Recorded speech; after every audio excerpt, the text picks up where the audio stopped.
About half an hour total. Yeah. And I'll be gone. I'll come in and tell you when I'm finished. Oh, go for it, go for it. Okay? Yeah. Thank you, man. Just be aware that I might have to come. I'm going to leave it, but if someone else comes and tells me, then I have to come. If you're told to come and speak to me, you do what you've been told to do. No problem. Yeah? Thank you. Obviously, don't try and pull the control off me, nothing like that. I'm not going to do But I'll be just there. Yeah, no worries. All right? Fine. Thank you very much, mate. It's lawful. Right, no. Go on. Come here. Go on.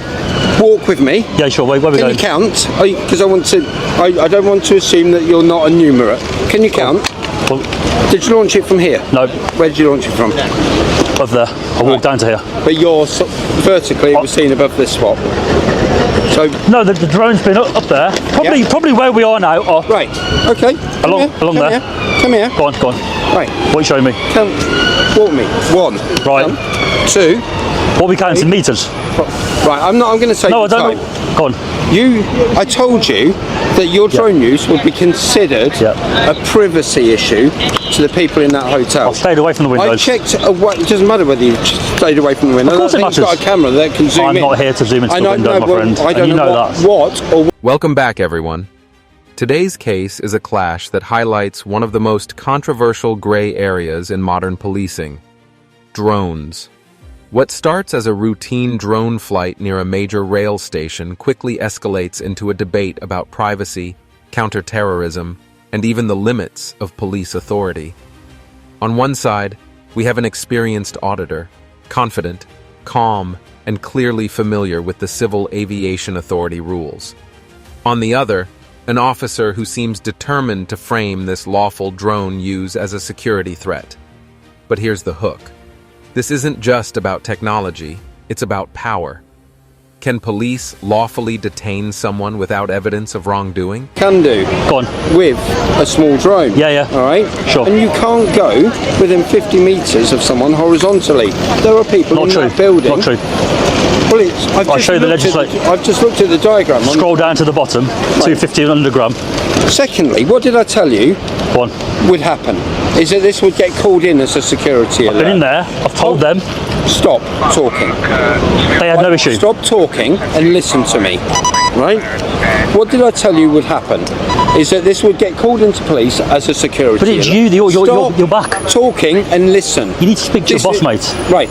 Stop talking and listen. No I problem. don't need to be. Go on. I'll listen Speak to you. to any I'm going to boss. look the research thing up. You Right. talk. Go on. What I told you is that if you launch a drone in this location, I'm going to put it back in the bag. One sec. it's make sure you do. And if it comes out again, honestly, this time there's no mucking around. I'm just for a YouTube video. Yeah. The drone part. Yeah. Okay. Oh, counter-terrorism unit. Well, I hope. Like I told you. I hope that they know. I hope that they know the legislation a bit better. Right.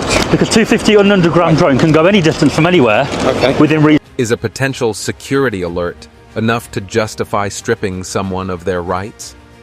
By the end, you'll see how easily the law can be stretched, and why these encounters matter far beyond drones. Stick with us, because the twists in this exchange are as sharp as they come.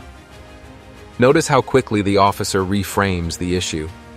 Instead of dealing with what actually happened, he leans heavily on what might happen. Hypotheticals are powerful, but they aren't law. A drone could zoom into windows, but the operator never did that. A drone could hover recklessly, but again, it didn't. This tactic of shifting the debate from actions to possibilities. He's reckless. If I go and fly right up to the windows, it's a privacy issue. What's the distance that you can go horizontally? There's no distance with a sub 250 meters. There's no distance with a sub 250 gram drone. I've looked it up. You're wrong. With the size of your drone. You're wrong. 50 meters. I've You're wrong. looked it up. You're wrong. Anyway, the point is, I said the point I'm making to you is not that this is an issue of the drone regulations. I'm not here to. But I'm not breaking any laws, my friend. I know you don't like it, but I'm okay to do it. Right. At the moment, you're not going to leave until I've taken your details under the Police Reform Act, Section 50. You've now got a right to give me the details because you're doing something. What crime do you suspect me of? Okay, a breach of the drone regulations. And I haven't breached. I can show it if you want. Okay, you've caused a security alert to happen at this station that luckily I've been able to keep a lid on. Okay, because of often puts civilians at a disadvantage because it creates fear rather than relying on evidence. Courts, however, don't punish based on speculation. That's the gap we're already starting to see. The auditor sticks to facts, while the officer spins out what-ifs. This is where things take a bizarre turn. The officer calls counter-terrorism. Yes, counter-terrorism for a sub-250-gram drone being openly flown by a YouTuber. Under Section 43 of the Terrorism Act, police need genuine suspicion of extremist intent. That's a high threshold. And flying a drone in broad daylight, Heil announcing yourself doesn't even come close. Bringing in a counter-terrorism unit here isn't just excessive. Engage with something else, that would likely to have escalated to something much bigger, which is the very breach of the peace that I advised you not to do, and yet you've gone ahead and done it. So, for that reason, I'm going to require your details. Can I just speak to this officer a second? No. Not leave. I'm not going anywhere, I'm trying to talk to him. If you try to leave, okay, I will arrest you for a breach of the peace, right? You're talking to me, you can talk to him in the moment. Right. I believe you're overstepping your mark, and I'd like a senior officer to deal with this. I'm not going anywhere, mate. I'm not going to run away. You are not going anywhere, because if you do, you will be arrested, because I have not committed any offence. Right. I am lawful to fly here, my friend. I am lawful to fly here. Okay.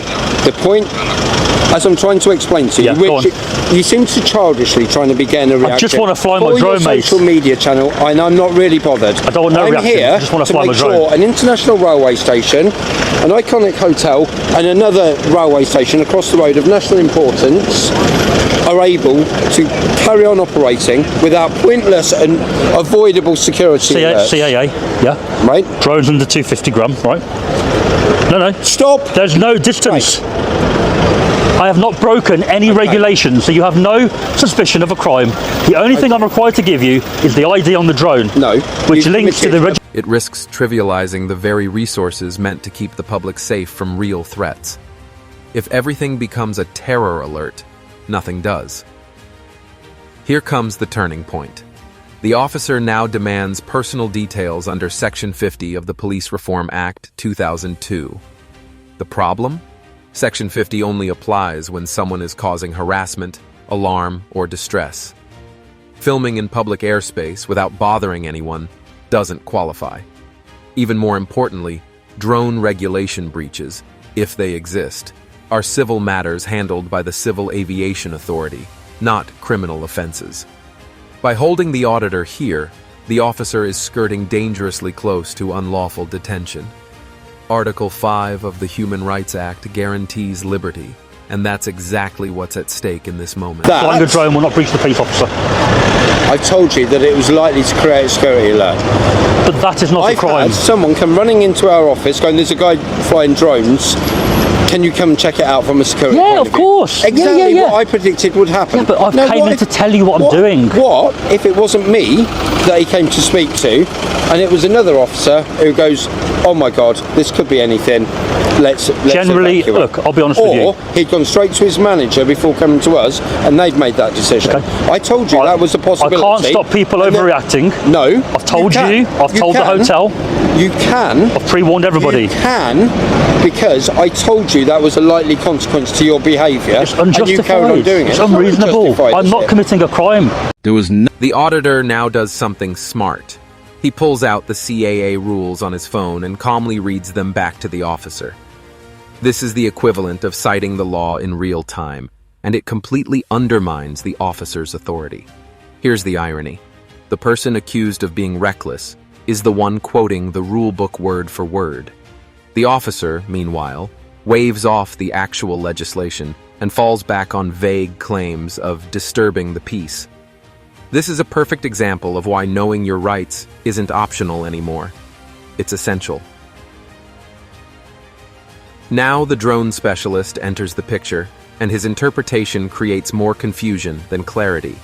He cites EGR 160. You cannot launch that from here. Listen to what he's got to say. Hello. He'll introduce himself, jobs are good. In short, hello. Hi mate, it's PC Green with BTP. Basically, where you're trying to take off from my understanding, now I'm not there, but from my understanding, if you're looking at the maps that I'm looking at, which is drone assist, you are trying to take off within a restricted airspace. Yeah. If you're trying to take off in that restricted airspace, you will be committing offence under the air navigation order. No, where I am, I'm outside St Pancras, which is only in EGR That's called 160, specified area. the Renaissance. Which is a specified area and shown as restricted airspace. No, the specified area is for helicopters only. Drones are allowed in the specified area. The City of London is very close, but I'm not in that. An aviation restriction meant primarily for helicopters on VIP or royal routes, not drones. This zone operates mostly above 1,000 feet, while drones must remain under 400. The auditor explains this clearly, but the officers insist otherwise. It's a revealing moment. The so-called specialist is misapplying rules, while the civilian gets it right. How often do people in uniform misstate regulations simply because they assume authority outweighs accuracy? Insurance is the next curveball. The officer argues that uploading a video to YouTube counts as commercial use, requiring extra insurance. I don't think I need to have it, but I do have that, yes. If you're uploading it to YouTube and there's a potential for monetary gain, you need commercial insurance. I do have it anyway, I do, yeah. Can I get your insurance code, please? Code? Yep, there should be on your insurance document a code saying that it covers it. I don't have the details to log in right now, mate. I literally made it yesterday, but the thing is, I don't think I need to provide you that anyway, but I am with that company. If you check them out now... Under the air navigation order, mate, if I require that you provide me with proof of insurance to fly the drone for commercial purposes whilst you're with that drone and trying to fly it, and it's not got the code on your side of your aircraft with your operator ID number, that drone can be seized. I do have the code on the drone, yeah. I know I have to provide you that. Yeah, and it also says under that same navigation order that you are to provide proof of insurance. I don't need insurance though for this drone. You do, because you're flying it for commercial. YouTube counts as commercial purpose. If you're uploading it to YouTube, it's for a But under UK law, recreational drone flights under 20 kg in the open category don't require commercial insurance. Even monetization doesn't change the fact that this was a low-risk, lawful operation. By demanding an insurance code, the officers once again overstep their legal ground. What's striking is that the auditor already had insurance and volunteered proof, yet the officer pressed on. It shows how this exchange stopped being about safety and became about control. And there it is. The officer threatens arrest unless details are provided, citing breach of the peace, despite no evidence of violence, harassment, or actual. That's fine, mate. Yeah, he's got an insurance policy from FPV UK, and it says you're now covered by our £5 million public and private liability insurance, which includes commercial drone use. However, you have, as I explained to you, do you understand what a common law breach of the peace is? Officer, Do you understand? flying a drone illegally No. is not going to cause a breach of the peace. Right. It can't be interpreted as that. Right. Anything that disrupts the normal, unhindered running of society, okay? Me standing there is not doing that. Deliberately, especially when someone knows or ought to have known that would cause a breach, is a breach of the peace. Okay? I've told you specifically, if you fly a drone there, we will have a security alert immediately raised on the Doesn't mean it's station. reasonable. And what has happened? It doesn't matter whether you believe it's reasonable. You guys or not. know now that the drone is legal, so anybody that calls you say, we've checked him out, he's all legit. A breach of From start to finish, this encounter reveals a troubling pattern. An auditor carefully following aviation law, and officers repeatedly stretching legislation to justify detention. Privacy fears, counterterrorism references, insurance disputes, none of it held water under the actual regulations. What we saw instead was power tested against knowledge, and knowledge won. If you found this case as shocking as we did, hit that like button, share your thoughts in the comments, and don't forget to subscribe for more jaw-dropping breakdowns of courtroom and police encounters. Your voice matters, so let us know. Was this officer misinformed, or was this a deliberate misuse of authority? road. It doesn't matter, officer. It does matter, because if they had... Right, I'm not having this conversation with you again. I'm going to demand your details, and then I'm going to direct you to leave the vicinity of the railway station. If you come back, you will be arrested, all right? But you will be arrested if you do not give me your details so that I can record the... I've committed no offence. You've committed a breach of the peace. Are you going to give me your details, or am I going to arrest you? This isn't a thing I'm doing. I think you should call your boss before you arrest me. No, I'm going to. Just before you do. I've advised you not to do something because it would be an unlawful arrest. No, it wouldn't, because I gave you the opportunity not to take the action. You've chosen to do it, knowing that it would be regarded as a breach of the peace. 1 second, I'll show you. Are you going to give me your details or not? Section 50, Police Reform Act. If you do not give me your details, I am going to immediately arrest you. Are you going to give me your details now? I haven't denied it, have I? I haven't said I won't. Give me your details now. Yes, absolutely positive. I have no choice. You've committed an offence. I have to take your details. But I'm going to go and commit that same offence now, aren't I? No, you're not. I explained this to you. First name? Daniel. And as I said, before I give you the date of birth, are you 100% sure? Because I will 110% HNK it later. Right. With this whole video. As you've committed a criminal offence... Please don't. I have to do appropriate checks. You know the quickest way... Okay. If I haven't. No, I said, you know I haven't do you know committed an offence. You know I haven't, because I'm about to do it now. I've informed you that you have. So, no, you're going to do something different now. Like I said, what do you need? Look, I'm not going to be arrested. What's your name? I'll give you the name. What's your... Any middle names? No. Have you got a police record that we can check this against? I don't need to give you that, do I? I don't know. You check. I need to verify that these are genuine. The quickest way, based on my knowledge of how the system works, okay, is to give me your date of birth. If you don't want to give me that, that's fine. Whatever I'm required to give by the law that I think you're overstepping, but whatever you demand, I'll give it to you under threat of arrest. What do you need? I need your name and address, but because you're being really, really cagey about giving it, I require you to give me your date of birth. I'm not being cagey.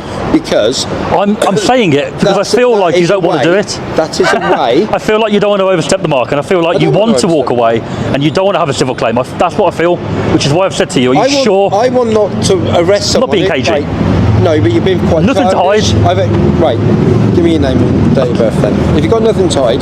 I'm not happy that you've